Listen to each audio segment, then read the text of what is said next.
Duduk. Saudara, tema firman Tuhan pada hari ini, harga dari mengiring Yesus. Ternyata punya harga ya kalau kita mau mengiring Yesus. Jadi orang Kristen itu orang yang luar biasa, yang mahal, bukan sembarangan. Orang Kristen itu bukan orang Kristen yang sembarangan, karena Yesusnya Yesus yang besar, yang mahal. Yesus kita Yesus yang hidup, yang dahsyat. Kenali Dia, saudara. Yesus kita hebat. Yesus kita bukan Yesus sembarangan, bukan manusia sembarangan. Dia Tuhan yang hidup. Ayat ini luar biasa kalau kita baca dari ayat 57 sampai 62, saudara. Kita sudah lihat bagaimana harga dari kita mengiring Yesus. Nah, Injil Lukas ini, saudara, adalah salah satu Injil sinoptik yang melihat Yesus dari sudut pandang yang lain, yang berbeda, ya. Lukas melihat sisi Yesus sebagai manusia 100%. Injil Lukas ini dia menilai Yesus itu dari sudut pandang dia manusia 100%. Kita percaya Yesus manusia 100% waktu dia turun ke bumi. Ini penting kita harus tahu. Ya, waktu dia diutus pada Bapa turun ke dunia ini, dia 100% manusia dan 100% Allah. Kita harus tahu sebagai orang Kristen. Sehingga waktu Yesus diizinkan turun ke dunia ini, dan itu sudah terjadi hanya untuk menyelamatkan kita umat manusia, hanya untuk menarik kita dari lumpur dosa, hanya untuk menyelamatkan kita supaya kita luput dari kebinasaan yang kekal.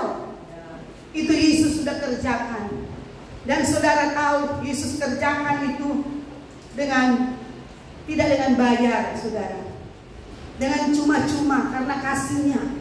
Kasih Tuhan itu luar biasa, saudara.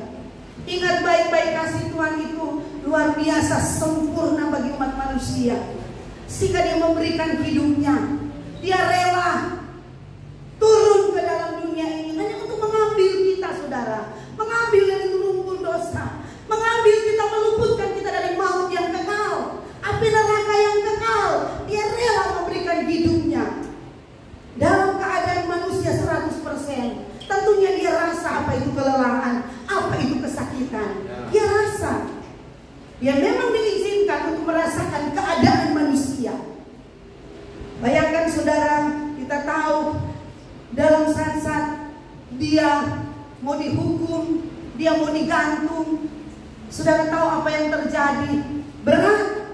Sampai dia berkata, Allahku, Allahku, mengapa engkau meninggalkan aku? Karena dia merasa berat, itulah kemanusiaannya. Tapi tanpa berdosa. Dia tidak berbuat dosa. Dia tidak mengeluh. Dia taat sampai mati. Ini pribadi yang luar biasa. Kita belajar dari Tuhan Yesus. Dia taat sampai mati. Kalau dia tidak taat sampai mati, kita tidak ada hari ini. Kita tidak ada dalam gereja Tuhan, dalam anugerah Tuhan. Kita tidak bisa menyanyi tentang Tuhan. Kita tidak bisa bersyukur tentang anugerah Tuhan. Tapi karena dia taat, dan taatnya sampai tujuan akhir dari rencana Bapa dalam hidupnya, sampai mati.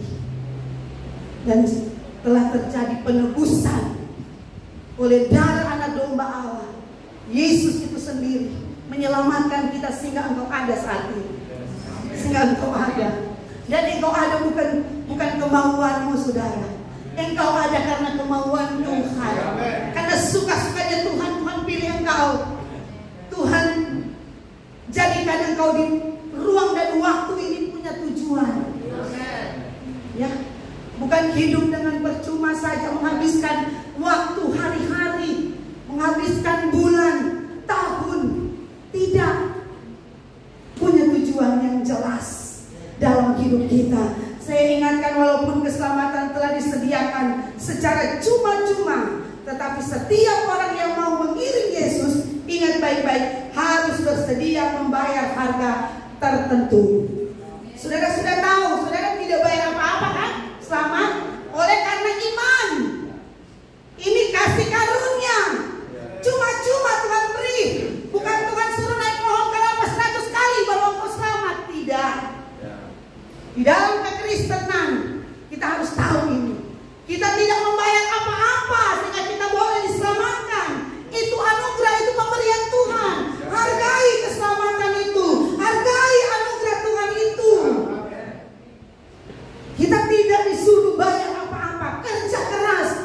saudara, untuk mendapatkan keselamatan. Tetapi setelah kita percaya, ini yang kita harus perhatikan. Kita harus mengerjakan keselamatan itu dengan Kristus dan untuk menjadi serupa Kristus. Ini yang kita harus bayar harga. Keselamatan kita terima dengan cuma-cuma saat engkau mengakui Yesus Tuhan ada. Dia Tuhan dan Juru Selamat yang mengampuni dosa saya, dan saya diterima oleh Tuhan. Saat itu rohmu baru jadi anak-anak Allah. Tapi itulah mulai start perjalananmu dengan Tuhan. Perjalanan kekristenanmu dimulai saat engkau lahir baru. Nah, inilah yang saya katakan, ada harga yang harus kita bayar. Kita tidak langsung jadi sempurna. Kita tidak langsung jadi dari putih jadi kuning. Tidak, saudara, ada proses. Dalam perjalanan kita mengiring Kristus, saudara, ada harga yang harus kita bayar. Harga apa yang harus kita bayar dalam mengiring Yesus? Saudara ya, mari kita lihat. Sehingga kita tidak mengeluh tentang hidup ini. Kita tidak bersungut-sungut dengan kekristenan kita. Kenapa saya jadi begini?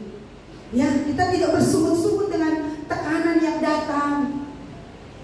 Karena ada harga yang harus kita bayar. Apa itu, saudara? Mari kita cepat, karena ada perjamuan kudus.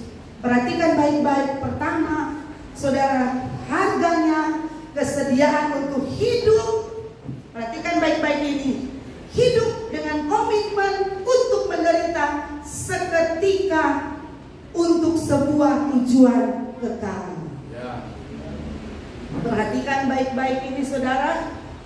Seperti yang saya sudah katakan tadi, Tuhan mengizinkan engkau ada di bumi ini. Bukan orang tuamu yang menginginkan. Bukan engkau yang menginginkan engkau hidup di bumi ini. Tuhan yang menetapkan engkau. Sebelum ini dunia dijadikan, Tuhan sudah pilih. Amen. Bapak Adrian mau ada di Himalaya, mau ada di bumi ini, suka-sukanya Tuhan. Tapi dengan tujuan yang jelas dari Tuhan. Tujuan kekekalan. Sehingga Tuhan tidak main-main di bumi ini. Tuhan bukan melepaskan kita begitu saja dan tidak ada tujuan. Tujuan yang jelas, seperti yang selalu kita dengar. Tujuan yang kita harus tahu bersama dalam gereja adalah menjadi serupa Kristus. Kita pasti masuk surga. Anak-anak Tuhan pasti, ya. Tapi proses ini kita perlu perhatikan. Saya percaya, saudara, kalau Tuhan izinkan engkau ada hari ini, Tuhan punya tujuan dengan hidupmu. Salah satu, saudara, kita harus bayar harga dengan kesediaan hidup, dengan komitmen untuk menderita seketika untuk sebuah tujuan kekal. Saudara, ayat tadi kita sudah baca ya, ayat yang ke-58. Coba munculkan lagi. Kenapa, saudara, Yesus berkata seperti ini? Yesus berkata kepadanya, serigala mempunyai liang dan burung mempunyai sarang, tetapi anak manusia tidak mempunyai tempat untuk meletakkan kepalanya. Ini apa maksud dari ayat ini, saudara? Gampang sekali kan ayat ini, di tengah jalan kemudian kita mau ikut Tuhan. Gampang orang, kita mau ikut Tuhan. Saudara, saya balik ayat tadi ya, coba.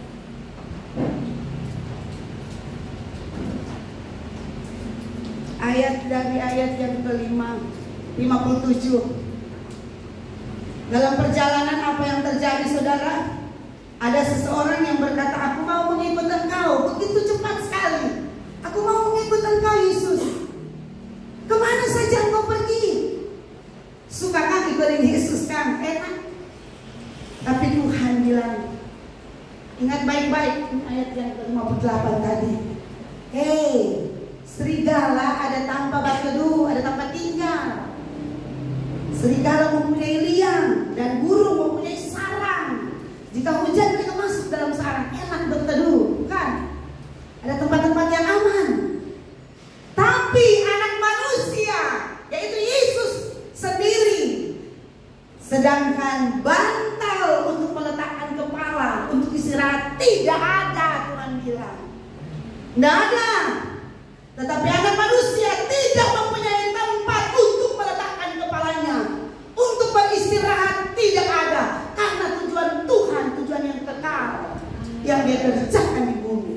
Itu maksudnya. Dia bilang, maukah engkau masuk dalam tujuan aku? Itu maksudnya Tuhan berbicara kepada murid-muridnya. Dia bilang, kamu lagi mau ikut aku? Oh Tuhan, izinkan kita dulu mau dipamit kepada orang tua yang muncul. Mereka waktu mendengarkan kata Yesus, kesini ada tempat istirahat kita. Mau suka ikut dengan kita, mau melayani dengan Tuhan. Jangan pikir yang enak-enak maksudnya. Jangan pikir yang nyaman-nyaman. Segala sesuatu langsung terjadi. Banyak orang Kristen waktu mereka bertobat, di pikiran mereka, wow, saya diberkati Tuhan, saya diangkat Tuhan, saya dibela Tuhan, saya dilindungi Tuhan. Itu semua benar. Tapi bukan cukup sampai di situ saja. Ada proses yang kita harus bayar untuk jadi serupa dengan Kristus. Harus Kristus yang hidup dalam hidup kita. Itu jadi moto dari Paulus. Bukannya aku lagi yang hidup dalam hidup aku, tapi Kristus. Nah ini Kristus yang harus muncul dalam hidup kita. Aku semakin kecil, ini aku, ego. Aku semakin kecil. Yesus semakin besar. Tidak mudah, saudara. Yesus bilang, aku tidak punya tempat untuk istirahat. Tidak ada waktu. Tidak ada tempat yang enak bagi aku mengikut Kristus. Saudara, ada Lukas 9 ayat yang ke-22 sampai 27. Ini cerita, mari kita lihat mana Yesus luar biasa. Naik ke atas ya. Ayat yang ke-22. Jangan pikir saudara, jadi anak Tuhan langsung semua disulap. Enak, jalan tol, enak, tidak ada penghalang. Enak. Yang menjadi penghalang terbesar dalam hidup kita adalah daging. Daging kita, ini yang harus diproses, ini yang harus dimatikan. Dan yang bisa lakukan itu hanya Roh Kudus dan Firman. Tidak ada kekuatan apa-apa merubah hidup kita. Kita tidak punya kekuatan untuk merubah pikiran kita. Kita tidak punya kekuatan merubah cara-cara hidup kita yang tidak berkenan kepada Tuhan. Hanya kalau kita datang pada Firman dan Roh Kudus, berserah kepada Roh Kudus. Firman yang ada, Dia akan membersihkan hidupmu. Dia akan mengubah cara berpikir. Kedagingan ada di mana? Pikiran, pola pikir kita harus diubah. Jadi pikiran Kristus. Maka berubahlah pandangan hidup, cara hidupmu tentang Tuhan dan tentang sekeliling yang ada. Engkau akan bisa melihat dengan pandangan matanya Tuhan, hatinya Tuhan. Tidak mudah, saudara, tapi luar biasa Tuhan. Ayat yang ke-22. Saya balik belakang rasa. Ayat yang ini dia kayaknya tidak jadi ya. Boleh?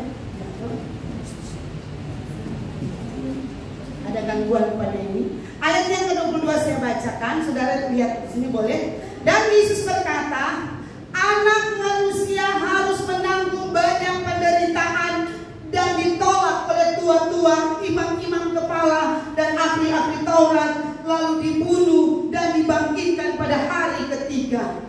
Katanya kepada mereka semua, lihat, perhatikan ayat ini, setiap orang yang mau mengikut aku, ia harus menyangkal dirinya, memikul salibnya setiap hari dan mengikut aku. Karena barang siapa mau menyelamatkan nyawanya, ia akan kehilangan nyawanya. Tetapi barang siapa kehilangan nyawanya karena aku, ia akan menyelamatkannya. Apa gunanya seorang memperoleh seluruh dunia ini, kaya raya, tetapi ia membinasakan atau merugikan Sebab barang siapa malu karena aku dan karena perkataanku, Anak Manusia juga akan malu karena orang itu apabila ia datang kelak dalam kemuliaannya dan dalam kemuliaan Bapa dan malaikat-malaikat yang kudus. Jelas sekali ayat ini bilangnya, ayat 22, 23, 24. Kalau engkau ingin ikut Yesus, ikut aku, jelas sekali ia harus menyangkal dirinya. Ini pertama. Setelah mau memberi diri, menyangkal diri, ia harus pikul salib setiap hari. Tidak mudah. Tapi semakin kita pikul salib, semakin Kristus nyata dalam hidup kita. Semakin kita jadi kecil, tidak mudah, sakit untuk diproses sakit. Kalau kita diproses, saudara, tidak enak, namanya proses. Tidak enak ya, kadang-kala mengeluarkan air mata, sakit, dihina saja kita rasa. Kalau akunya kita belum mati, kalau kita egonya kita belum mati, kasihan diri terlalu tinggi, tidak disapa saja sudah tersinggung, ya, tidak ditengok saja sudah punya pikiran yang negatif terhadap orang tersebut. Jangan-jangan dia marah ke kita. Jangan-jangan. Karena akunya, egonya itu belum mati. Belum mati, saudara. Ini Yesus sendiri yang bilang, engkau harus mengikut aku dan harus menyangkal diri, memikul salib setiap hari. Tiap hari, saudara. Seperti domba yang dibawa dalam pembantaian, ya, digiring untuk dibantai. Begitulah dengan hidup kita memberi diri setiap hari. Tidak mudah, tapi hanya Roh Kudus yang bisa menguatkan kita, memampukan kita untuk rela memberi daging kita dikikis oleh firman. Yang merubah hidup kita adalah firman. Firman bilang, jangan membunuh, jangan berzina, jangan mengingini barang sesama. Itu firman, ya. Itu yang akan mengubah, transformasi hidup kita, pikiran kita. Karena roh kita sudah baru, Roh Kristus ada dalam hidup kita. Amen. Tapi kita tidak langsung diubahkan. Firman yang mengerjakan itu tiap hari. Dengan cara kita rela menyangkal diri, memikul salib, mengikut Tuhan. Karena barang siapa mau menyelamatkan nyawanya, ia akan kehilangan nyawanya. Tetapi barang siapa kehilangan nyawanya karena aku, ia akan menyelamatkannya. Kalau kita mengikut Tuhan dan rela menderita, kita akan selamat. Tapi kalau kita mengikut Tuhan dan tidak rela memikul salib, ini bisa terjadi proses untuk pembentukan Tuhan dalam hidup kita. Karakter Kristus itu harus nampak bagi setiap anak Tuhan. Biar Kristus yang dimuliakan dalam hidup kita. Yang mereka lihat adalah gaya hidup kita. Gaya hidup suka mengampuni. Itu harus jadi gaya hidup. Karena itu gaya hidup Yesus. Kita harus ambil hal itu, saudara. Harus ada dalam hidup kita. Tapi kita tidak bisa kerjakan dengan kekuatan kita sendiri. Selain kita berserah kepada Roh Kudus dan firman. Biarkan Roh Kudus mengerjakan hidupmu. Biarkan buka hatimu. Biarkan Roh Kudus mengerjakan firman yang selama ini sudah tertabur di tanah hati kita. Biarkan dia dari dalam mengerjakan hidup kita, membersihkan hidup kita, membersihkan cara pandang kita, pikiran kita, hati kita. Karena dari hati ini timbul, sudah tahu tuh, ada aliran air hidup, tapi ada juga di Markus 7 kalau saya tidak salah ya, ayat 21. Ada hal-hal yang jahat muncul dari hati. Hati yang diubahkan, hati yang baru akan mengalir aliran air hidup. Tapi hati yang tidak diubahkan, pikiran yang tidak ditransformasi akan muncul keluar beberapa 18 kejahatan kalau saya tidak salah dalam Markus 7. Baca itu, saudara. Itu akan muncul dari dalam hati kita, kata firman Tuhan. Saya tidak usah baca karena panjang itu ayat. Ya, Saya yakin hari ini akan terjadi transformasi dalam hidup kita. Saya percaya jika engkau membuka hati, ada sesuatu yang terjadi. Roh Kudus yang akan mengerjakan hidup kita dengan firman-Nya. Haleluya. Mari kita pandang Yesus. Mari kita rela menderita karena Kristus, rela pikul salib karena Kristus. Mari kita saudara rela memberi diri kita dibentuk oleh firman Kristus, oleh firman Tuhan. Relakan saudara. Selama kita tidak rela, tidak akan terjadi apa-apa. Biar orang 20 tahun jadi anak Tuhan, biar orang setiap minggu ada di gereja, tidak akan terjadi perubahan apa-apa. Kalau kita tidak memberi diri kita kepada Roh Kudus dan firman, Dia yang akan mengerjakan hidup kita. Dia yang akan mentransformasi, akan membersihkan hidup kita. Firman akan memerdekakan kita. Kata firman Tuhan kemarin di doa puasa. Benar sekali, cuma firman yang dapat memerdekakan kita. Tidak ada jalan lain, bukan karena kekuatan kita, bukan oleh kuat dan gagahku, kata firman-Nya, tapi oleh Roh Tuhan saja kita bisa. Yang kedua saudara, harga yang harus kita bayar dalam mengiring Yesus, dalam melayani Tuhan. Kita sudah tahu tadi, kita harus berkomitmen, bersedia menderita seketika untuk satu tujuan yang kekal, untuk kehidupan kita, kekekalan kita saudara. Dikerjakan sekarang. Kerjakan sekarang hidupmu dengan firman. Ya, saya percaya karena ada tujuan Tuhan dalam hidup kita. Puji Tuhan. Yang kedua, kesediaan untuk hidup dengan skala prioritas pada kepentingan kerajaan Allah. Ayat yang ke-60 dari Kitab Lukas 9. Ayat 60 boleh.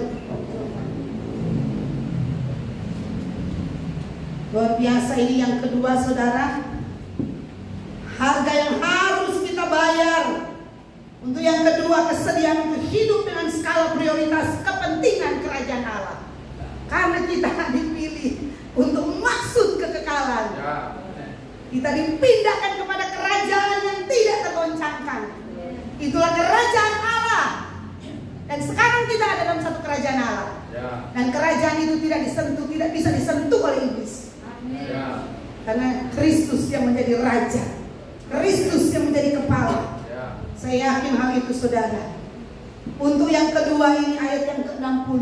Tetapi Yesus berkata kepadanya, biarlah orang mati menguburkan orang mati, tetapi engkau pergilah dan beritakanlah kerajaan Allah di mana-mana. Ini kan Yesus bilang juga ke murid yang seberang, kamu mau ikut aku? Ya tunggu dulu, dia mau pulang, pamit. Ini alasan. Memang iblis raja alasan, bukan alasan. Ya. Dan kalau kita belum diubahkan, ayat ini bilang, Yesus bilang, kalau engkau mau benar-benar ikut dengan aku, dia bilang biarlah. Ini pemuda bilang kita mau dikuburkan dulu, kita pengen orang tua ada mati. Nanti Yesus jawab, tetapi Yesus berkata kepadanya, biarlah orang mati menguburkan orang mati, tetapi engkau pergilah. Ini yang Tuhan mau dalam hidup kita. Tahu melihat prioritas yang utama dalam hidup kita. Ini saya pernah dengar satu hamba Tuhan bilang, ini sebenarnya, tapi saya kurang paham. Mungkin nanti Bapak Gembala jelaskan. Mati ini, tetapi Yesus berkata kepadanya, biarlah orang mati menguburkan orang mati. Artinya orang yang kedagingan, biarkan mereka dengan cara hidup mereka begitu. Tapi kita prioritaskan kerajaan Allah. Itu kata Yesus. Engkau rela ikut aku, engkau rela ada bersama dengan aku. Ini yang harus engkau kerjakan. Harus beritakan Injil Allah. Pergilah dan beritakan Injil kerajaan Allah di mana-mana. Ini prioritas yang harus kita dahulukan adalah kepentingan kerajaan Allah. Karena kita akan nanti pindah kepada kerajaan surga. Kita akan nanti Tuhan bawa pada satu kerajaan yang kita tahu bersama tujuan akhir dari hidup manusia. Kalau kita hidup dalam Tuhan, selama kita ada di bumi ini, kerajaan Allah ada di bumi ini. Di mana tempat Allah ada, di situ ada kerajaan Allah. Dan kita adalah anak-anak Allah yang hidup dalam kerajaan Allah. Dan saya percaya saudara, Tuhan mempunyai tujuan supaya kita mengerjakan kerajaan Allah itu dengan prioritas yang utama. Prioritas yang utama, biarkan orang mati urus dorong ke kehidupan. Tapi engkau yang mau mengikut aku, kata firman Tuhan, beritakan firman kemana-mana. Jadi terang. Karena Tuhan menempatkan kita dengan tujuan Tuhan. Bukan semau-maunya langsung ditempatkan di sini, langsung di kota A. Tidak. Kita ditempatkan di kota Manado. Tuhan tahu ada maksud Tuhan engkau ada di kota Manado. Engkau ada di Malalayang. Engkau ada di tempat-tempat lain, di Teling, di mana saja, di Winangun. Ada maksud Tuhan engkau harus ada di sana. Engkau harus jadi pemberita-pemberita kerajaan Allah dengan cara hidupmu. Cara hidupmu, bawa Kristus dalam hidupmu. Beritakan Kristus dalam hidupmu dengan caramu, dengan mulutmu. Kemana engkau pergi, prioritas ini harus engkau bawa sebagai anak-anak kerajaan Allah. Kita harus mewujudkan Kristus dalam cara hidup kita di mana saja, di pekerjaan, di pasar, di jalan, di rumah, di mana saja. Engkau harus tahu bahwa prioritas kerajaan Allah ini terpenting dalam hidup kita. Jangan sampai cuma di gereja orang tahu orang berstatus. Setelah hari Senin pergi ke tempat-tempat pekerjaan orang lupa, atau bukan lupa, orang abaikan begitu ya. Kita abaikan, nanti di gereja, nanti kalau di tempat-tempat ibadah baru saya merasa saya rohani, saya anak Allah. Saya harus menyembah Tuhan. Tapi di tempat-tempat di luar gereja, di luar persekutuan, hidup kita beda. Hidup kita seperti pakai cara-cara dunia. Kristus tidak nampak dalam hidup kita, tidak menjadi prioritas itu dalam hidup kita. Kerajaan Allah tidak menjadi prioritas dalam hidup kita. Kita hanya sadar kalau di gereja saja, atau saat-saat kita mau melayani Tuhan saja. Salah. Kerajaan Allah itu harus dibawa kemana-mana lewat gaya hidup kita. Itu sebabnya ada istilah kita menguasai wilayah-wilayah di mana Tuhan tempatkan kita. Ada wilayah pekerjaan kita di mana Tuhan menempatkan kita. Kita mungkin jadi guru, jadi buruh, macam-macam saudara. Kita mungkin jadi pengusaha. Disitulah domain kita. Disitulah area kita menampilkan kerajaan Allah. Engkau harus hidup menurut cara-cara kerajaan Allah. Bukan hanya saat kita melayani Tuhan, bukan hanya saat-saat kita ada di gereja, ada di suasana kerohanian, dan kita kelihatannya seperti anak-anak Tuhan yang sungguh-sungguh. Tapi setelah kita keluar dari gereja, muncul cara-cara dunia dalam hidup kita. Dan kita tidak boleh seperti itu. Karena kerajaan Allah itu prioritas dalam hidup kita.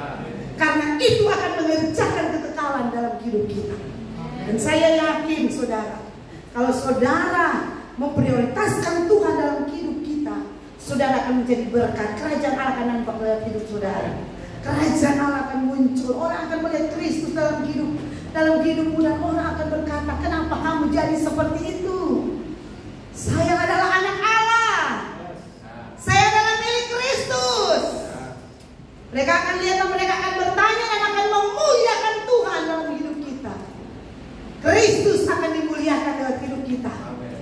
Kemanapun engkau pergi dan berada, bukan hanya saat-saat seperti di gereja, baru Kristus dimuliakan, baru orang sama-sama menyembah Tuhan, baru orang sama-sama memuji Tuhan dan berkata Tuhan itu dahsyat, Tuhan itu hebat dan luar biasa. Tapi pulang dari gereja lupa hal-hal seperti itu. Tidak saudara, di mana saja engkau berada, engkau harus menampakkan Kristus itu hebat, Kristus itu dahsyat. Yesus harus dimuliakan lewat hidup kita, cara hidup kita, kemanapun Tuhan menempatkan kita atau kemanapun kita pergi dan berada saudara. Mengiring Tuhan sudah termasuk kesediaan untuk lebih banyak memperhatikan perkara-perkara di atas, yang bukan di bumi. Kita tahu Kolose 3 ayat 1 dan 2. Mari kita baca itu ayat ini. Mengiring Tuhan sudah termasuk kesediaan untuk lebih banyak memperhatikan perkara-perkara di atas, bukan yang di bumi. Kolose 3. Karena itu kalau kamu dibangkitkan bersama dengan Kristus, carilah perkara yang di atas, di mana Kristus ada, duduk di sebelah kanan. Ayat 2. Pikirkanlah perkara yang di atas, bukan yang di bumi. Inilah anak-anak kerajaan Allah. Ini cara-cara kita, anak-anak kerajaan Allah, ya. Kita harus lebih banyak memperhatikan perkara-perkara di atas, perkara-perkara surga, perkara-perkara yang menyangkut kekekalan hidup. Pikiran kita, kata firman Tuhan ini, harus lebih banyak, harus lebih cenderung kepada perkara-perkara surga, perkara-perkara Tuhan. Pikiran kita harus dikuasai oleh firman. Setiap hari pikirkanlah apa yang di atas, bukan yang di bumi. Karena di bumi ini sementara. Berapa orang? Ya, hidup ini kita tidak bisa tebak, karena hanya Tuhan pemilik hidup kita. Ada orang yang sehat-sehat, tiba-tiba ini COVID sudah lewat. Ada teman-teman kami hamba Tuhan seumuran, bahkan ada di bawah 40 lah ke atas. Saya bingung juga lihat, aduh, hamba-hamba Tuhan, ibu gembala. Ini tahun 2022 banyak yang meninggal setelah COVID selesai. Saya bilang, sakit apa ini? Kelihatannya apa ya, sehat, gemuk. Karena tiba-tiba mati, tiba-tiba kaget, tiba-tiba mati. Ternyata hidup ini di tangan Tuhan. Pergunakan waktu yang masih ada. Kita tidak dapat menebak langkah hidup kita, cuma Tuhan yang menentukan langkah-langkah hidup kita. Pergunakan sebaiknya, saudara. Saya yakin, saudara, hidup kita akan jadi indah jika kita pergunakan sesuai rencana Tuhan, sesuai tujuan Tuhan dalam hidup kita.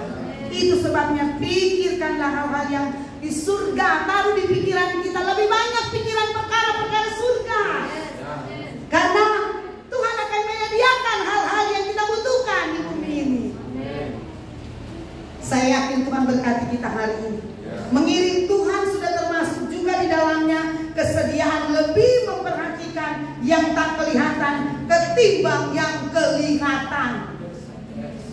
2 Korintus 4 ayat 17 dan 18. Coba lihat ini ayat. Mengiring Tuhan sudah termasuk di dalamnya kesediaan untuk lebih memperhatikan yang tak kelihatan ketimbang yang kelihatan. Kelihatan sekarang apa? Yang ada di bumi ini banyak yang bisa dilihat dengan mata. Tapi yang Tuhan inginkan, kita baca ayat ini. Sebab penderitaan ringan yang sekarang ini mengerjakan bagi kami kemuliaan kekal yang melebihi segala-galanya, jauh lebih besar dari penderitaan kami. Ayat 18. Sebab kami tidak memperhatikan yang kelihatan, melainkan yang tak kelihatan, karena yang kelihatan adalah sementara, sedangkan yang tak kelihatan adalah kekal. Ini yang Tuhan mau buat orang hidup. Cuma 80 tahun mungkin, cuma 90 tahun mungkin orang ada di bumi ini. Dan waktu-waktu itu kita tidak perhatikan, kita hanya banyak melihat hal-hal yang jasmani, hal-hal yang kelihatan di dunia ini yang tidak kekal adanya, yang akan binasa, yang tidak bisa menyelamatkan jiwa kita. Tuhan bilang kepada kita umat Tuhan, kita harus melihat hal-hal yang tidak kelihatan, yaitu hal-hal rohani, hal-hal kekekalan. Anak muda, walaupun engkau masih muda, ingat firman Tuhan ini. Pikirkanlah kerajaan Allah. Lihatlah yang tidak kelihatan itu daripada yang dilihat melihat dengan mata keindahan, kemewahan, kekayaan, dan berbagai macam yang ada di bumi itu tidak menjamin hidupmu nanti pada kekekalan. Yang menjamin itu yang tidak kelihatan, rohmu yang harus dibangun. Manusia roh kita harus dibangun, benar saudara. Hidup kita harus dibangun di dalam Tuhan. Inilah waktu kesempatan membangun manusia roh. Semasa itu ada kesempatan sehat-sehat, banyak waktu. Bangun hidup kita, karena satu saat jika kita tidak berdaya, ada tutup pujian itu, orang yang tidak berdaya, ya. Apalagi biar suka sekali mendatang ibadah, soalnya tidak bisa, ya. Ini firman Tuhan, ingatkan. Mari jemaat yang kami kasih dalam kasih Kristus, kita perhatikan hal-hal ini. Hal-hal yang tidak kelihatan adalah membangun manusia rohnya. Pacu, berlari dengan Tuhan, naik ke gunung Tuhan, berusaha saudara untuk membangun manusia roh dalam kekuatan Roh Kudus, bukan dengan kekuatan kita sendiri. Oh haleluya, Tuhan Yesus baik. Yang ketiga, harga yang harus sedia kita bayar hari-hari ini untuk supaya pengiringan kita, untuk supaya hidup kita jadi seperti Kristus, dan untuk supaya kita memiliki hak paten dalam kerajaan surga. Yang ketiga, kesediaan untuk hidup tanpa menoleh ke belakang. Orang langsung ingatkan istri Lot, menoleh ke belakang jadi tiang garam. Ke depan, ini ya, kesediaan untuk hidup tanpa menoleh ke belakang. Dalam arti saudara, kesediaan hidup tertuju serius dengan yang ada di depan adalah Yesus. Pandangan kita terarah kepada Yesus satu-satunya. Ingat, kita harus melihat Yesus, meninggalkan apa yang di belakang, karena itu penghalang-penghalang untuk kita bertumbuh dalam Tuhan. Mari kita lihat ayat yang ke-62. Sudah lama saudara. 62 dari tadi Lukas 9.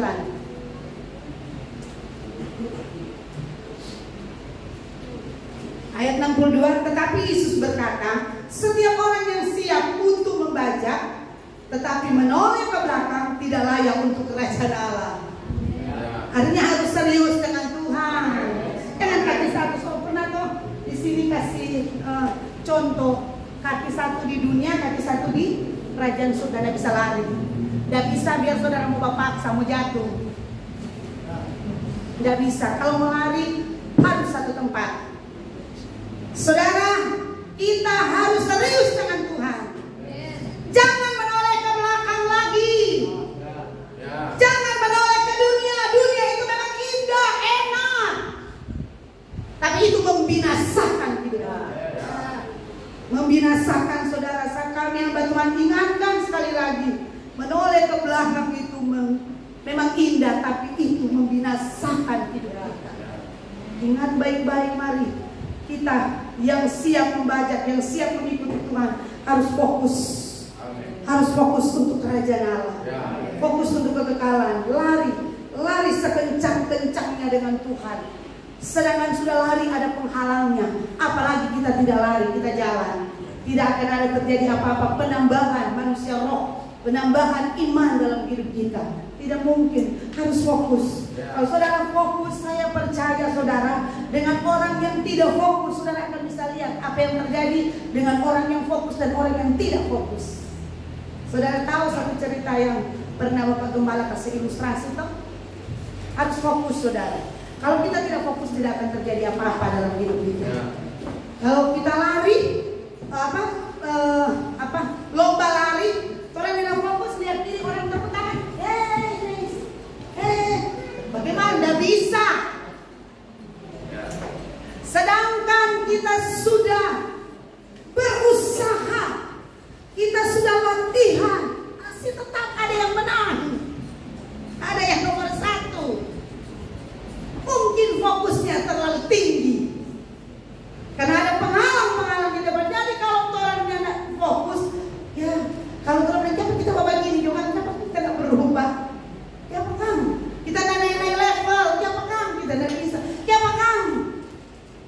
Ubah fokusmu.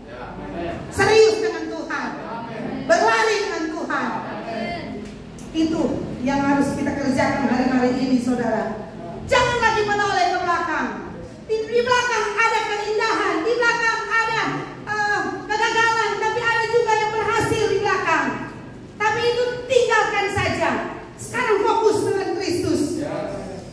Kalau tidak, keindahan di belakang akan menghalangi engkau fokus dengan Tuhan.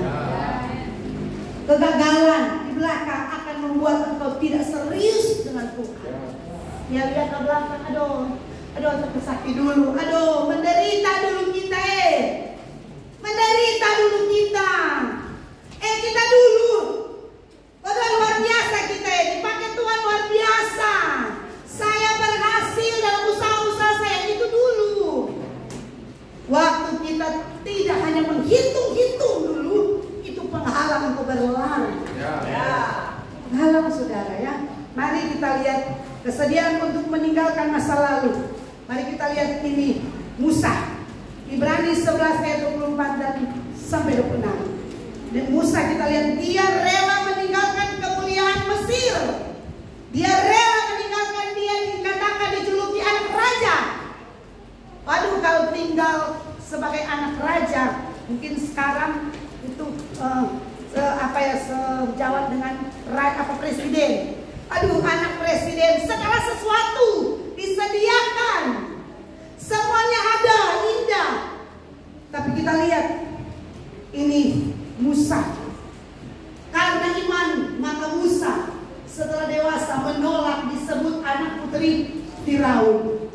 Bayangkan, lihat ayat selanjutnya 25. Karena ia lebih suka menderita sengsara dengan umat Allah, dengan orang Israel, daripada untuk sementara menikmati kesenangan dari dosa. Musa mengetahui hal ini. Untuk apa sementara di dunia ini memang enak, kita enak bebas. Tapi Musa tahu hal ini. Dia bilang ini kesenangan di tempatnya di Mesir, di kerajaan. Enak, semua disediakan, seperti disulap, indah, tempat tidurnya, spring bednya mahal, mungkin 60 juta. Aduh, tidurnya di atas air, ada spring bed di atas air, bukan? Enak, saya pernah rasa itu dulu. Waktu masih di Jakarta, ada teman saya kerja pelayanan di orang bule. Waktu kami pergi, kami mengunjungi dia, kami tidur di atas spring bed yang itu sudah berapa ya, 30 tahun lalu. So, ada itu, saudara. Kita kita pusing. Dia sudah biasa. Dia enak sekali, kon, rasa dulu, kon. Enak sekali. Aduh, tak goyang-goyang, pusing. Tapi mereka rasa enak sekali, kata. Itu spring bed yang mahal. Mahal, saudara, itu indah bagi mereka. Enak bagi mereka, bagi jiwa.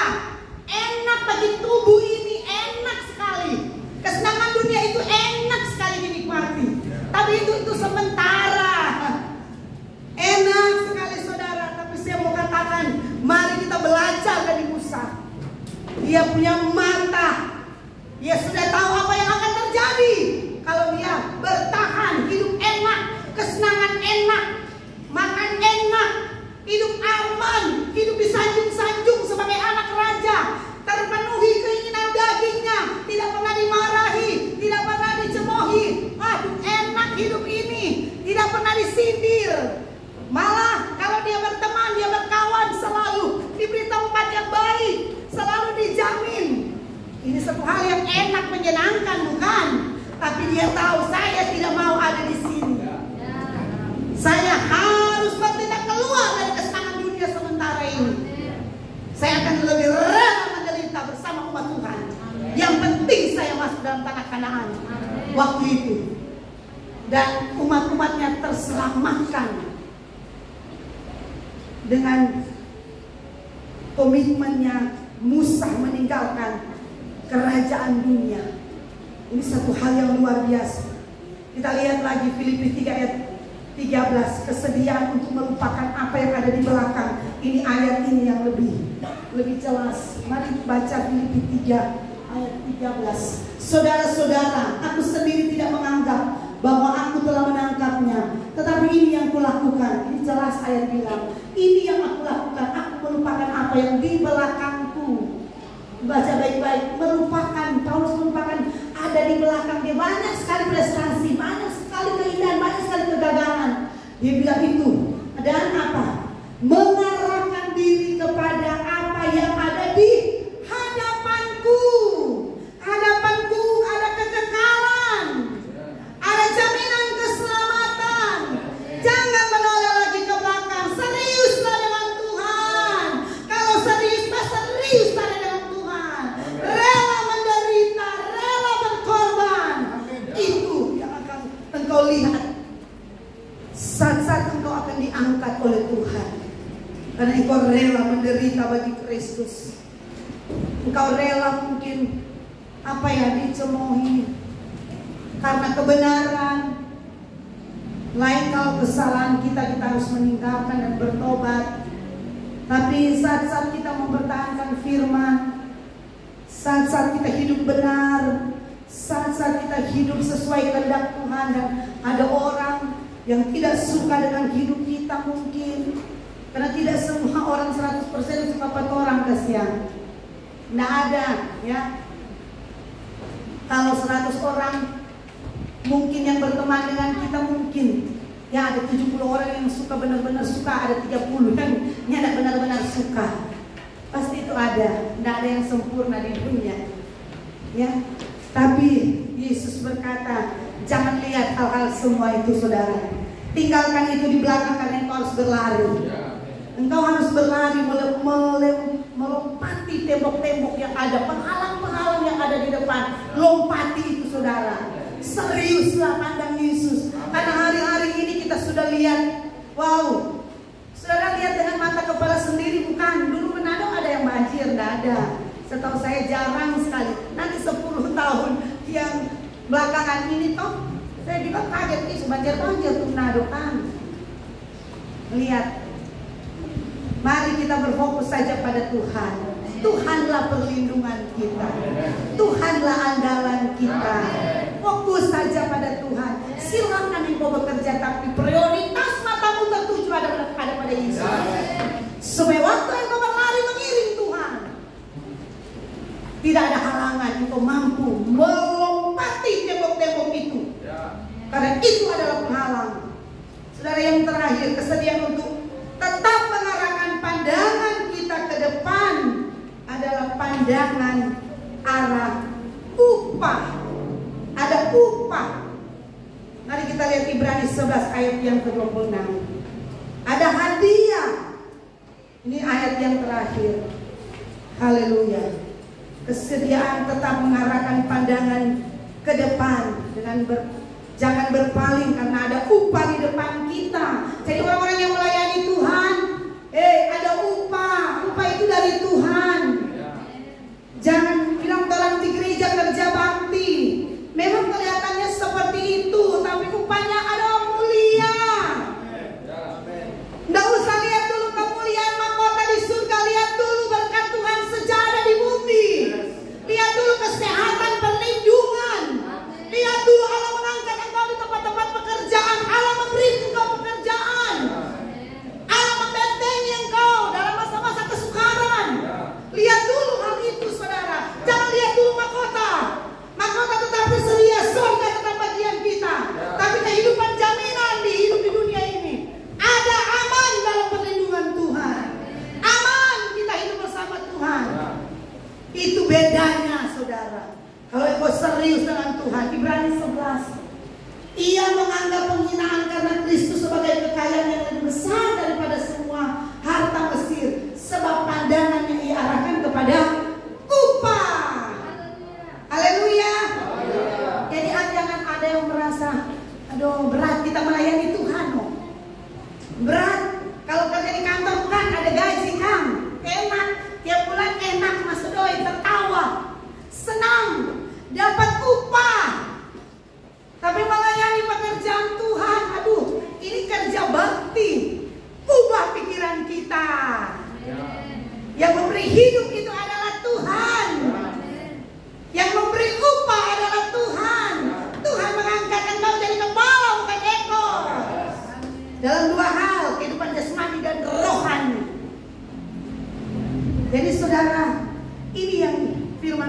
maksudkan. Arahkan pandanganmu benar-benar pada Kristus. Arahkan supaya benar-benar Kristus itu akan wujud dalam hidup kita, sehingga kita jadi seperti Kristus itu tidak mudah. Bukan cuma sebagai ungkapan-ungkapan. Jadi seperti Kristus, jadi seperti Kristus, tapi karakternya beda. Ya, harus benar-benar Kristus hidup dalam hidup kita. Kristus yang mengubah hidup kita. Arahkan pandangan benar-benar pada Kristus, sehingga kalau kita benar-benar tertuju pada Kristus, fokus, tidak ada yang mengecewakan. Tidak ada, kita tidak akan kecewa. Kita akan selalu memuliakan Tuhan dan bersyukur. Kalau orang fokus, orang lihat pada Yesus, tidak ada yang kekhawatiran, kecemasan, kekecewaan dalam hidup ini. Karena Kristus yang menjadi patokan kita, pola kita, andalan kita adalah Yesus.